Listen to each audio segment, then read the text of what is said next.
दोस्तों, ज्यादा सीधा मत बनिए, क्योंकि अक्सर सीधे पेड़ काट लिए जाते हैं। दोस्तों, आज की कहानी के माध्यम से आपको कुछ ऐसे तरीके पता चलेंगे जिससे कि आप धोखा खाने से बच सकते हैं।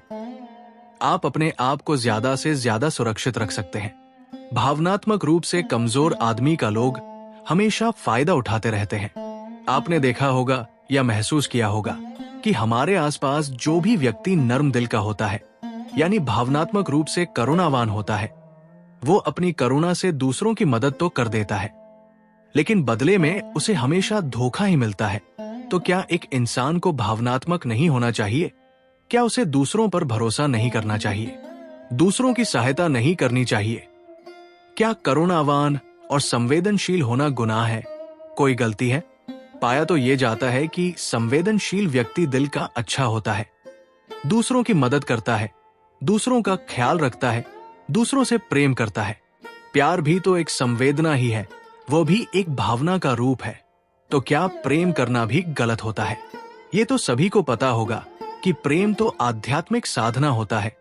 तो किस प्रकार समाज में एक करुणावान और दयालु यानी कि एक अच्छा व्यक्ति बनकर रह सकता है, ताकि लोग उसका फायदा भी न उठा पाए और वो अपने मन की अच्छाई, अपने मन की कोमलता, करुणा सब कुछ बरकरार भी रख सके। एक बार एक युवा लड़का जंगल के पेड़ पर मुक्के मार रहा था। बड़े जोर जोर से मुक्के मार रहा था। वो अपने मन का क्रोध निकालने की कोशिश कर रहा था।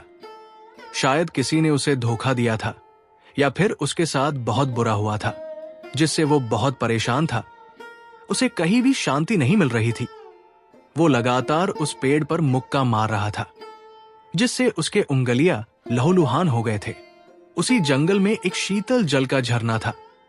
वहां एक भिक्षु रोज शाम को स्नान करने आया करते थे। ये उनकी रोज का नियम था।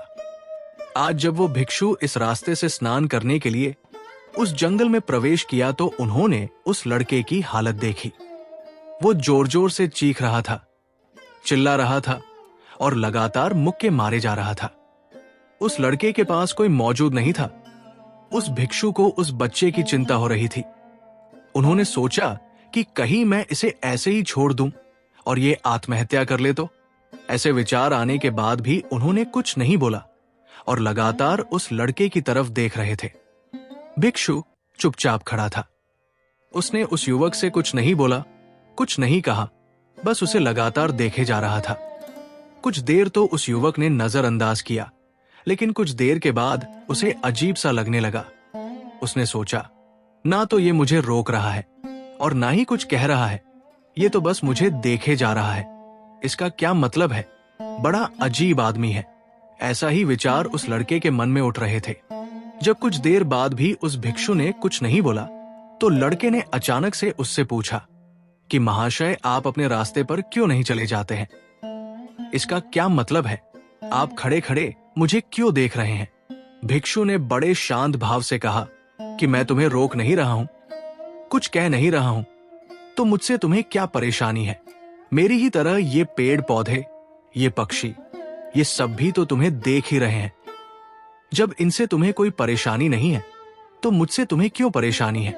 ये सुनकर लड़का जोर से चीख कर बोला, मुझे सबसे परेशानी है, मैं सबसे नफरत करता हूं। यहां पर सब धोखेबाज, गद्दार होते हैं। इस दुनिया में कोई किसी का नहीं है। और इस तरह बोलते बोलते वो फुट फुट कर रोने लगा और रोए जा रहा था और भिक्षु उसे देखे जा रहा था। उन्होंने उसे चुप कराने की कोशिश भी नहीं कर रहे थे। ये बात तो उस लड़के को और भी अजीब लगा। अब रोना छोड़कर उस लड़के ने भिक्षु से कहा कि आप बड़े अजीब आदमी हैं। कोई इंसान रो रहा है, दुखी है, और आप उसे चुप भी नहीं करा सकते। आपके मन में बिल्कुल भी संवेदना नहीं है। बड़े अजीब और कठोर हृदय वाले भिक्षु हैं। आपको अपने साधु होने पर शर्म आनी चाहिए। और न जाने क्या क्या उल्टी सीधी उन भिक्षु को सुनाता रहा। कुछ देर बाद जब युवा की सारी भड़ास निकल गई, तब भिक्षु ने बड़े ही शांत स्वर में कहा कि आज मैं तुम्हें बेशक कंधा दे सकता हूं, मैं तुम्हारे आंसू पोंछ सकता हूं, लेकिन इससे तुम्हारे समस्या का समाधान नहीं होगा। कुछ देर के लिए तुम्हारा मन बहल जाएगा बस। उसके बाद वही जिंदगी, वही लोग। जो आज तुम्हें कंधा देने के लिए भी तुम्हारे पास नहीं है। फिर से तुम उसी जिंदगी में वापस चले जाओगे और कोई तुम्हें धोखा देगा, कोई तुम्हारा फायदा उठाएगा और तुम अपने मन को ऐसे ही तकलीफ पहुंचाते रहोगे। आंसू पोंछने के बदले में तुम्हें मुझसे कुछ जान की बातें सीखनी चाहिए, जिससे कोई भी तुम्हें धोखा न दे सके, तुम्हारी अच्छाई का कोई भी फायदा न उठा सके। याद रखना, आंसू पूछने वाले तो तुम्हें बहुत मिल जाएंगे, लेकिन ज्ञान और सही समझ देने वाला कभी कभी कोई इंसान मिलता है। भिक्षु ने सुझाव दिया कि मैं पास ही के झरने में स्नान करने के लिए जा रहा हूं। वहां का पानी बड़ा ही शीतल है। तुम चाहो तो तुम भी मेरे साथ वहां चल सकते हो। यहां पर अकेले चिंता करने से अच्छा है कि तुम ठंडे पानी में स्नान करो, जिससे कि तुम्हारा मन मस्तिष्क, तुम्हारा दिमाग, तुम्हारा शरीर सब कुछ पवित्र हो जाएगा। ये सुनकर वो लड़का उस भिक्षु के पीछे पीछे हो लिया। जंगल के बीचों बीच से रास्ता झरने की ओर जाता था। जंगल में बिल्कुल सन्नाटा छाया हुआ था। उनके पैरों तले सूखे पत्तों की चरमराहट की आवाज पूरे जंगल में गूंज रही थी। आज पूर्णिमा की रात थी और आकाश में चांद अपनी उजली रोशनी उस जंगल में फेंक रहा था। उस रोशनी में दोनों उस झरने की तरफ बढ़ते हुए जा रहे थे। रास्ते में चलते हुए उस युवा ने उस भिक्षु से कहा कि महात्मा, आपकी जिंदगी मस्त है, आपको किसी चीज की कोई परेशानी नहीं है। आपको पता है कि दुनिया में कैसे कैसे लोग बसते हैं, कितने धोखेबाज, कितने मक्कार हैं, और सबसे बड़ी बात कि अपने लोग ही धोखा देते हैं, जिन्हें हम प्यार करते हैं, जिन्हें हम अपना मानते हैं। जब उन्हीं से धोखा मिलता है तो कैसा महसूस होता है। कभी कभी तो ऐसा लगता है कि भोले और दयालु लोगों के लिए ये दुनिया नहीं बनी है, ये धोखेबाजों के लिए है, मक्कारों के लिए है। वही लोग यहाँ पर फलते फूलते हैं, वही लोग आनंद से जीते हैं, और हमारे जैसे लोग जो दूसरों की सहायता करते हैं, दूसरों को अपना मानते हैं, वो हमेशा जीवन भर दुख में रहते हैं। यही जीवन की सच्चाई है और यही संसार है जिसमें हमें रोज घुट घुट कर जीना होता है। आपने सही किया जो इस संसार को त्याग दिया, पीछे छोड़ दिया। अब बस अपने में मस्त, किसी से कोई परेशानी नहीं है, किसी की कोई चिंता नहीं है। मैं भी सोचता हूं कि मैं भी संन्यास ले लूं, छोड़ दूं इस दुनिया को। यह सुनकर उस भिक्षु ने कहा कि तुम्हें क्या लगता है, सन्यासी जीवन बहुत आसान होता है? भिक्षु ने बड़े शांत स्वर में कहा कि तुम्हें तो 2 वक्त की रोटी तो शांति से मिल जाती है, हमें तो कभी कभी वो भी नसीब नहीं होती। अगर भिक्षा मिल जाती है तो हम खा लेते हैं, अन्यथा हमें तो भूखा ही सोना पड़ता है। यही सन्यासी जीवन है, हमें हमेशा नीचे ही सोना पड़ता है, सिर्फ एक लंगोट में रहना पड़ता है, चाहे जैसा भी मौसम क्यों ना हो। तो ये सब तुम्हें आसान लगता है तो तुम भी सन्यासी बन जाओ। युवा ने कहा कि आप कहते तो ठीक ही है, संघर्ष तो दोनों तरफ है, सांसारिक जीवन में भी और सन्यासी जीवन में भी। वैसे सांसारिक जीवन भी अच्छा है, लेकिन तब तक जब तक घर परिवार में सुख शांति बनी रहे, धोखा ना मिले, हमारे लोग हमारा फायदा ना उठाएं, हमसे झूठ न बोले, हमें धोखा न दे, तब तो जीवन जीने का आनंद होता है, अन्यथा तो जीवन नर्क हो जाता है। भिक्षु ने कहा कि देखो, सन्यास मन से लिया जाता है। जब मन कहता है कि हमें सन्यास के मार्ग पर सफलता प्राप्त करना है, आगे बढ़ना है, तो ही सन्यासी जीवन सफल हो सकता है। लेकिन अपने घर से परेशान, दूसरे लोगों से परेशान होकर सन्यासी जीवन जीना चाहते हैं तो तुम्हारा सन्यासी जीवन भी कभी सफल नहीं होगा। इससे अच्छा होगा कि अगर तुम सांसारिक जीवन में ही कुछ नियम अपनाओ तो दूसरे लोग तुम्हें धोखा नहीं दे पाएंगे। सबसे पहले तो ये समझो कि धोखा उन्हें ही मिलता है जो भावनात्मक रूप से कमजोर होते हैं, जिनका दिल जल्दी पिघल जाता है, दूसरों को दुख में नहीं देख पाते। ऐसे लोगों के साथ धोखा होने की संभावना ज्यादा होती है, क्योंकि कोई भी व्यक्ति अपनी परेशानी बताकर, अपने को दुखी बताकर तुम्हारा फायदा उठा सकता है। क्या पता वो झूठ बोल रहा हो, वो दुखी होने का नाटक कर रहा हो, लेकिन आपको तो सच ही लगेगा और उसके कुछ समय बाद आपको पता चलेगा कि आपके साथ धोखा हो गया।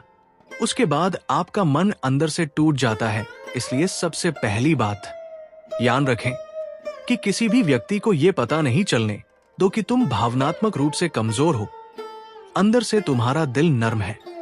अगर उन्हें आपकी ये कमजोरी पता चल गई तो वो कोई ना कोई जाल रचकर आपका फायदा उठाने की कोशिश जरूर करेंगे। चाहे आप अंदर से संवेदनशील हो, दूसरों की मदद करने वाले हों, लेकिन किसी को ये एहसास मत होने दो ऊपर से कठोर बने रहो। जब लोगों को लगेगा कि इससे बोलने का कोई फायदा ही नहीं है, ये आदमी कठोर है, नहीं पिघलेगा, तो वो लोग खुद ब खुद जो झूठे हैं, मक्कार हैं, वो आपके पास आएंगे ही नहीं। बखुदा वो उन्हें चुनेंगे जो उनका आसान शिकार होगा।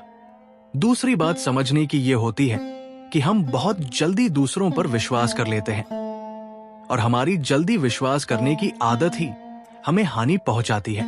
2 दिन तुम्हें किसी से मिले हुए नहीं होते हैं और तुम एक दूसरे के हो जाते हो, एक दूसरे पर पूरा भरोसा करने लगते हो और ये भरोसा तीसरे दिन टूट जाता है और फिर मिलता है धोखा और फिर तुम परेशान होते हो। इसीलिए किसी भी चीज को आगे बढ़ाने के लिए, किसी भी रिश्ते को आगे बढ़ाने के लिए समय की जरूरत है। समय के साथ तुम्हें सामने वाले की अच्छाई और बुराई का पता चलता है। तब तुम्हें पूर्ण रूप से पता चलता है कि इंसान वास्तव में कैसा है, अच्छा है या बुरा है, और वो कुछ समय बाद ही होता है। इसलिए जल्दी किसी पर विश्वास मत करें। अगली पहचान या अगला तरीका समझने के लिए तुम्हें ऐसे लोगों को पहचानना होगा जो दूसरों की चापलूसी करना पसंद करते हैं। कुछ लोगों की आदत होती है चापलूसी करने की। आपके सामने आपकी बड़ाई करेंगे, आपके बारे में अच्छा अच्छा बोलेंगे और आपको लगेगा कि ये इंसान कितना अच्छा है, मेरे से कितना प्यार करते हैं।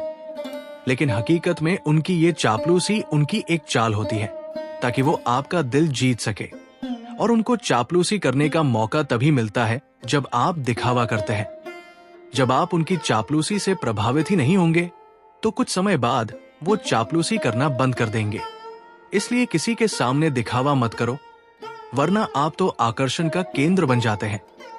लोगों को ऐसा लगता है कि शायद इसके पास बहुत अधिक धन संपदा है, इसलिए इतना दिखावा कर रहा है, और इसलिए जो लोग आपका फायदा उठाना चाहते हैं वो लोग आपके करीब आना चाहेंगे, आपका चापलूसी करना चाहेंगे। अगला नियम बताते हुए भिक्षु ने झरने की तरफ इशारा किया। वो झरने के पास पहुंच चुके थे। युवक को भी ये एहसास हो चुका था क्योंकि वहां पर ठंडी ठंडी हवा चल रही थी। ढलान की तरफ जाते हुए भिक्षु ने कहा कि सांसारिक जीवन में एक बात समझने की ये होती है कि हम इसकी सहायता कर रहे हैं, चाहे किसी भी तरह से, धन से लेकर शारीरिक रूप से या किसी भी स्तर पर हम सहायता कर रहे हैं, तो हमें यह ख्याल रखना चाहिए कि सामने वाला वापस हमारी सहायता करने योग्य है कि नहीं। अगर किसी को पैसा उधार दे रहे हो तो ये समझो कि उसके पास आय का कोई साधन है कि नहीं। कल को वो तुम्हें वापस कर पाएगा कि नहीं कर पाएगा। अगर वो वापस नहीं कर पाएगा तो तुम्हें तकलीफ होगी, तुम्हें दुख होगा। ऐसे तो इंसान करुणाबस लोग भिखारियों को भी भीख देते हैं, लेकिन वो गलत नहीं है, क्योंकि जो भी पैसा आपने सामने वाले को दिया है उससे आपके ऊपर कोई प्रभाव नहीं पड़ेगा। अगर वो आपको वापस भी नहीं करता है तो अगर किसी ऐसे व्यक्ति को पैसा देना है जो कभी वापस नहीं लौटा पाएगा तो उतना ही देना जिससे तुम्हारे ऊपर भारी दबाव ना बने। अगर वो वापस भी न लौटाएं तो तुम्हें ज्यादा दुख ना पहुंचे। अब तक वो दोनों झरने पर पहुंच चुके थे। दोनों ने अपने कपड़े उतारे और उस झरने के शीतल पानी में कूद पड़े। पानी बहुत ठंडा था। उनकी सारी थकान, सारी उदासी पल भर में ही दूर हो गई। स्नान कर लेने के बाद दोनों एक पेड़ के नीचे उस झरने के सामने की ओर बैठकर बातें करने लगे। भिक्षु ने उसे आगे समझाते हुए कहा कि शुरुआत में लोगों को नजरअंदाज करना सीखो। जब तुम शुरुआत में लोगों को नजरअंदाज करते हो तो जो भी लोग तुम्हारे पास किसी लालच की वजह से प्रभावित हो रहे थे उनकी छटनी हो जाएगी।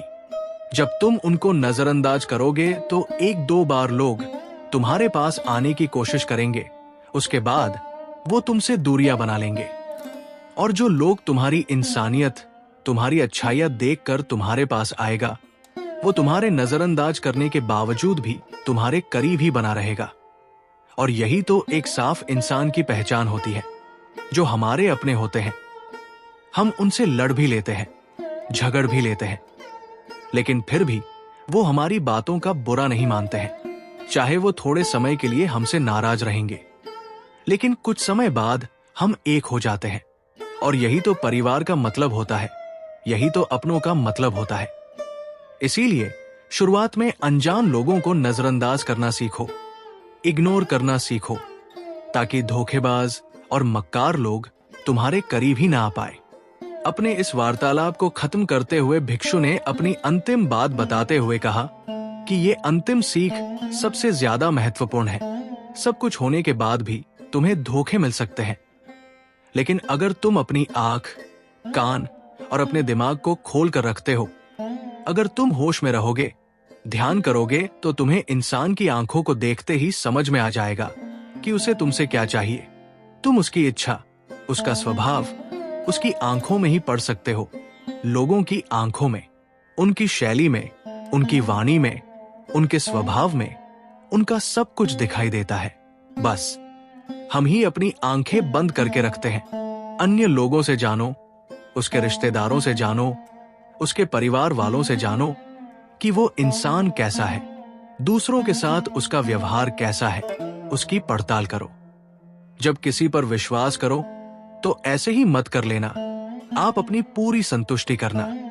अगर किसी के साथ लंबे समय तक विश्वसनीय संबंध बनाना चाहते हो, दोस्ती करना चाहते हो या किसी की मदद करना चाहते हो, तो इन सभी परिस्थितियों में ये जरूर पता होना चाहिए कि दूसरे लोग उस इंसान के बारे में क्या सोचते हैं।